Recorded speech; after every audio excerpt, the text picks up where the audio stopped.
So, hello and welcome along to another edition of Isolation Interviews for Hospital Radio Reading and for my YouTube channel. And I am super excited to be joined by a very talented actress in the form of Kaiya Jones. Thank you so much for joining me. How are you?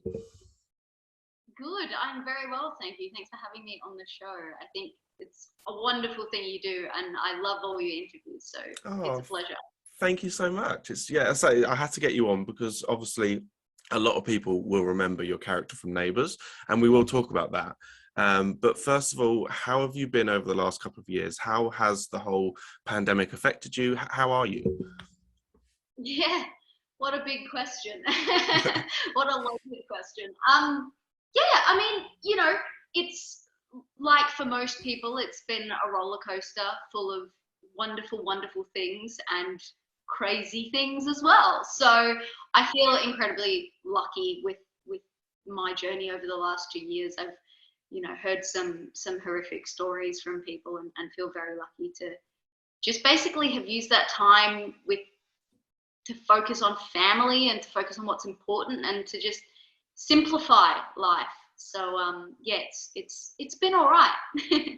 I mean, have you found yourself, during the height of the sort of really strict lockdowns, did you find yourself doing anything different, learning any new skills, doing anything you wouldn't normally do?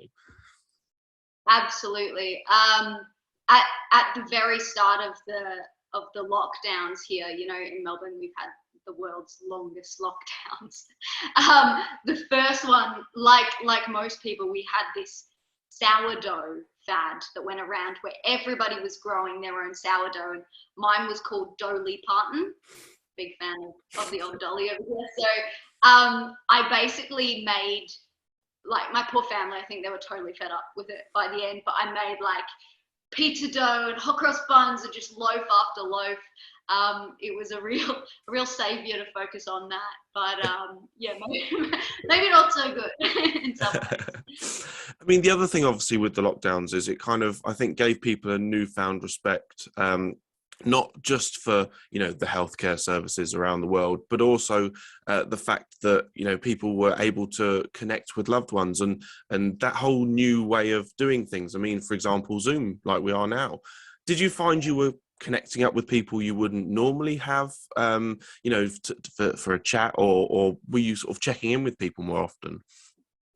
Yeah, I think one of the wonderful things that the crazy last 2 years has gifted us all is just deeper conversation and checking in with people, as you said, that you wouldn't normally do, just going like, how are you, and like, what's life like, are you doing okay, and just touching base. One of the wonderful things about Zoom is I mentor young actors as well, and I've been able to keep that up and running via Zoom, which means even though there's been no auditions at all for most of them, just keeping that regularity, keeping them doing what they love, and they've also been a complete savior to me as well, just with that regularity of routine and energy. So it's been wonderful for that. And I mean, correct me if I'm wrong, but you're originally from Scotland, I believe. So, I mean, have you still got any family over here in the UK? Yeah, I was born in Scotland. My accent fluctuates depending on who I'm talking to and different things like that. I do. A lot of my family are still in the UK in general. My dad and my sister and my aunties and cousins that I love very dearly, and so we've always done Skype or Zoom or whatever it may be to connect. And I think back to like 30 years ago when that just wasn't an option. So yeah, it's been good to connect with them. And also I was over there just before the pandemic. I went to drama school at the Bristol Old Vic, and so during my kind of 3 years there, I was traveling around and seeing my family that I hadn't seen in a long time. So it was more coming back here that I got to spend time during the pandemic with my Australian family, with my mum and stepdad and siblings and friends over here that I really cherished about those 2 years. So, yeah. Now, for you, where did the love of acting come from? Do you remember the sort of moment that you went, oh, that's kind of where I want to be? Yeah, absolutely. I always loved creating, and I still do. Like, acting is definitely number one, but I just love the creation process. And I was always a kid who forced everyone else to put on shows, whatever that may be. But for me, I love the behind the scenes of films the most. I'm obsessed with how they're made, and strangely enough, it's the film Tuber by the Dozen that sort of kicked me off into acting, because I was watching the behind the scenes of that, and it's a cast of 12 plus, in number 2 another family of 8, and I just thought, that looks awesome. They get to just play on water trampolines and like jet skis and hang out. Like, that's what I want to do, and get paid for it. What? Not every job is the same as that, but that definitely kicked off my love and drive for acting. And obviously, when Neighbours came along, was that your first big, role that you had on Neighbours? Yeah, I had done one show before that called The Saddle Club, which was wonderful to be a part of, and then basically jumped from that into Neighbours. Neighbours is an incredible institution, and given the recent news of it ending, it's a huge loss to the Australian industry and also the world. What Neighbours has gifted people is huge. Like, for me, it was my training ground. I went to drama school and did my master's, but it was my BA. Like, it trained me in the technical as well as the craft, and it was just such a huge family that you could see spoke to people all around the world. So I feel very, very blessed to be a part of that show.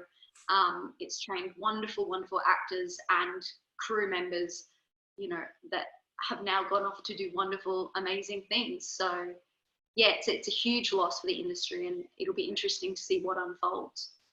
I mean, obviously, when you joined the show, I believe it was 2009, I want to say, that you joined the show. And obviously, joining the show as part of the Ramsay family must have been exciting, playing, obviously, Sophie, working with Ashley Brewer, who I had the pleasure of interviewing her back when she was on The Bold and the Beautiful after she'd left Neighbours. What are your memories of working with her and being part of such an iconic family? Yeah, firstly, working with Ash is amazing. She, was like a sister to me anyway on the show, and such a role model and a guide. So she was a joy to work with. It was funny, actually, when I started on the show, I didn't actually know very much about the show, but coming from the UK, it was the joke of, oh, you're moving to Australia? Like, you've got to get on Neighbours. And I was like, okay. And then I did, and it was only sort of being on the show that I realized, oh, this is a big deal. Like, this show has connected with so many people, and is huge globally. So yeah, being a part of the Ramsay family as well was pretty cool, and working closely as well with Stefan Dennis was wicked. He was also, the cast members that have been there since day dot are so nurturing and supportive, and they really, guide you through everything, because as a young actor, you're stepping into cogs. Neighbours, shoots 6 episodes a week, and it's bam, bam, bam, bam, bam, and you've got to jump and flow with that. And having, the more mature cast guide you through that, there's no other way. Like, it's so lucky to have been guided by the greats. Yeah, it was wonderful. And would you say maybe you found it easier because you were younger when you first went in, as opposed to sort of an actor who maybe goes into it at a sort of an older age? Do you think that maybe helped with getting used to the kind of rhythm of things, and also maybe the fame side? I imagine that when you're younger, it probably doesn't affect you as much. Yeah.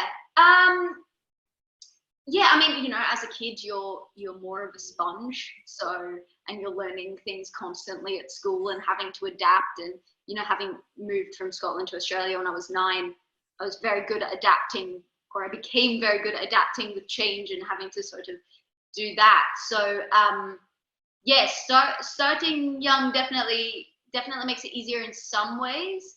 The fame thing is hard to get your head around when you're younger, because you don't really know why people suddenly know you when you don't know them.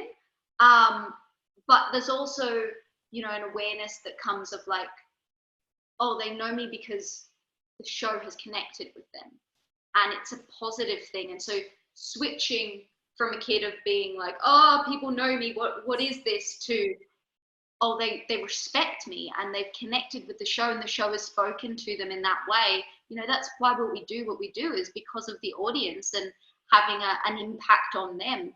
And so seeing it in that way definitely shifted my perspective on it, and it's such a positive. I mean, where was maybe the weirdest place that a fan recognised you or came up to you and sort of maybe wanted an autograph or a selfie? Have you ever had any kind of those weird experiences where it happened somewhere where you wouldn't expect it to happen? Definitely, as I've gotten, I'm not sure a specific event, but like as I've gotten older, I'm like, oh, people won't recognize me because, you know, it was 9 years ago that I finished the show, and I like to think I've aged slightly, maybe, maybe at least internally. But yeah, like being in and studying in Bristol and just being like at the markets and someone noticing me when I'm with my drama school friends. So that's sort of was a bit like, oh, I was still recognized from the show. Wow, I don't know whether it's a good thing or a bad thing that you're like, but or just someone's dedication to the show. You know, they're a true fan.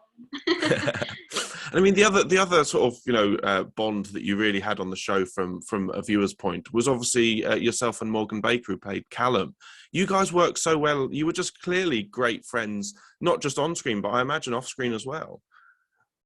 Yeah, absolutely. I mean, you know, growing up on Neighbours is, not many people can relate to that. Like it's a very unique experience, and sort of trying to get people to understand doesn't quite work all the time. And growing up with Morgan on the show, there's just this unspoken connection between us, and you know, he's still one of my closest friends. We had so much fun filming. Like we would be filming the most like intense scenes. Like I don't know if you remember, but there was one where Callum climbed up something and this sort of electric motorbike fell on him and he was like almost dead. During the same time as filming that, we were going around the warehouses and filming a superhero movie, which will never be seen ever. But yeah, we just you know, caused trouble and had great fun, and the fun continues. And I mean, of course, you know, after you left the show, you then came back for a little role, obviously for Kate's exit, of course, Ashleigh, when she decided to leave. Were you disappointed that they killed her off? Because I mean, I think a lot of the audience were very disappointed and hoped that it was going to somehow turn out that she was still alive. To go back and film kind of her exit, was that tough? Yeah, I mean, you know, Kate was a beloved character.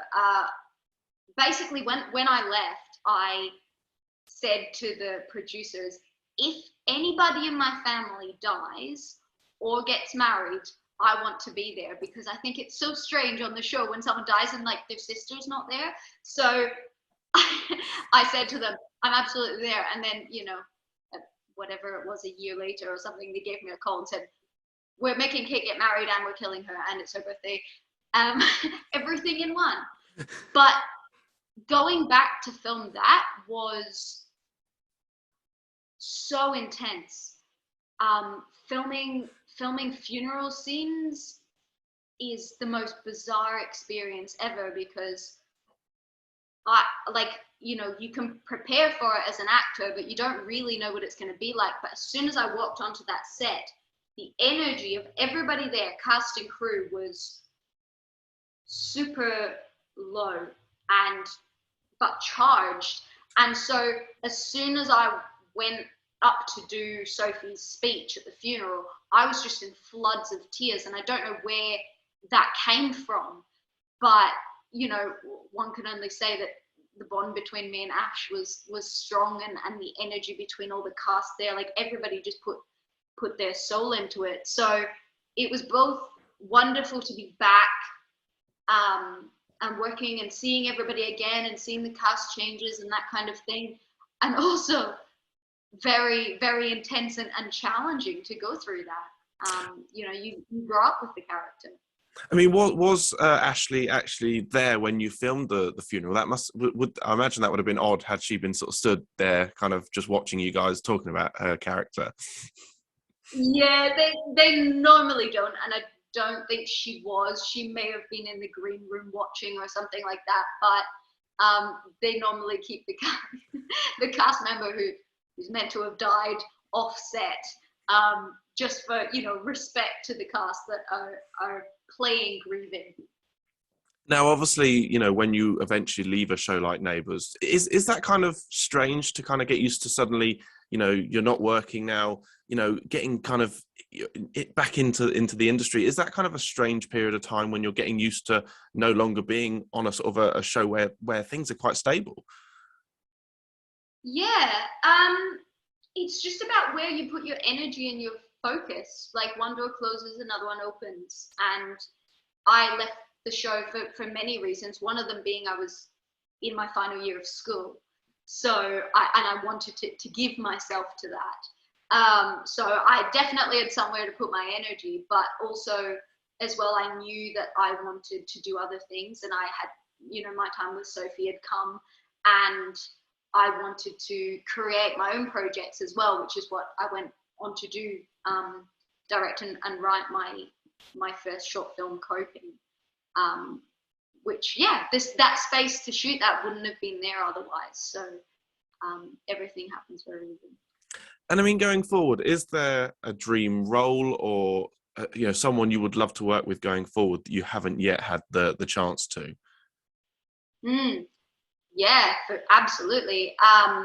Over lockdown, I've been watching a lot of action sci-fis, and also been training with my partner, who's a celebrity trainer and movement coach, in preparation for whatever role may come my way. But that's definitely where I'm at right now. Is I would love to do an action sci-fi, something that challenges me physically, and something that, you know, that everybody gets together to create this crazy world. In saying that, I'm reading Alan Cummings, my fellow Scot, his book Baggage. I read his first autobiography and then read this one, and it's amazing. And his career is phenomenal, and his journey as a human being is also so interesting. And his writing is humorous, and I just think he would be awesome to be on a film with. So him for sure. Emily Blunt is my everything. I love the choices she makes as an actor. So her, those two in a film, that would be a weird trio, but I'd watch it. And I mean, it must be so amazing for yourself, the fact that you're able to not just do your acting, but also coaching as well. And you can kind of give back as well, and, you know, kind of share your experiences. So, I mean, how did that come about for you? How did you end up getting into coaching? Yeah, I mean, a lot of thoughts of what to do with my experience. As I said, the experience of being a young actor is very unique, and, you know, growing up on a TV show as well, and having that training, and then also going to drama school and having that formal training, left me with a set of skills that I was like, other than into my own acting, what do I do with this? And yeah, I guess giving back and sharing my knowledge and helping other actors as well on their journeys is just, it's so important to me. and seeing them as well, and their enthusiasm and their yearning to create and get into characters, it inspires me as much as it does them, I think. And I mean, if ever the opportunity came about, would you want to go and do work over in the UK, over here in the UK, or in the US? Working with maybe someone like Margot Robbie again. Absolutely. I mean, touching on Margot, she is one of the most down to earth, generous, hilarious people you will ever meet, and we knew she was going places. Absolutely. Yeah, I am not tied to working in Australia. I think Australia produces some fantastic content, but I'm Scottish at heart, and I have family and friends. One of my best friends lives in New York. I've got family in the US and Canada and Scotland and England, and so I'm drawn to where the stories are that I connect with and that I think are important to tell, regardless of where in the world that may be. Now, I just want to say it's been a pleasure talking to you. But before we go, is there any messages you'd like to give to anyone who's currently stuck in hospital at the moment, not having the best time? Anything you'd like to say to them? Yeah. Find the little joys. That's been a big one for me through challenging times, is sometimes we get really heady, and just getting back into your heart and noticing, light and texture and what brings you joy, no matter how small or large that may be, is what has got me through. So, yeah. I just want to say thank you so much for giving up your time. It's been a pleasure talking to you and having you on the show. Of course, keep safe, and you are welcome back anytime. Oh, thank you so much for having me, Matthew. It's a real pleasure.